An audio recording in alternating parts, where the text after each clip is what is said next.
मोठी अपडेट हाती येते। संतोष देशमुख हत्या प्रकरणात वैभवी देशमुखचा जबाब आता समोर आलेला आहे। तर विष्णू चाटे आणि संतोष देशमुख यांच्यामध्ये झालेल्या संभाषणाचा वैभवी देशमुखने उल्लेख केलाय।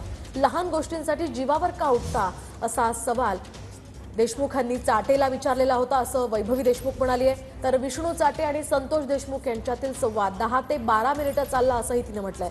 माझं बरं वाईट झाल्यास आई आणि विराटची काळजी घे असंही विष्णू चाटेला संतोष देशमुखांनी म्हटल्याचं वैभवी देशमुखने म्हटलंय। शिवाय फोन ठेवल्यानंतर संतोष देशमुखांचं वाक्य हे असल्याचं वैभवीने म्हटलंय। नेमकं काय या जबाबात आहे आपण पाहूयात। संतोष देशमुख आणि विष्णू चाटे यांच्या फोनवरून संभाषण झालं होतं। दरम्यान संतोष देशमुख आणि विष्णू चाटे यांच्यात फोनवर 10 ते 12 मिनिटं संभाषण चाललं। तर एवढ्या लहान गोष्टींसाठी जीवावर का उठता असा सवाल संतोष देशमुखांनी चाटेला विचारला होता। हा फोन विष्णू चाटेचाच होता असं संतोष देशमुखांनी सांगितलं। तर काही बरं वाईट झालं तर आई आणि विराटची काळजी घे असं संतोष देशमुख फोन नंतर म्हणाले।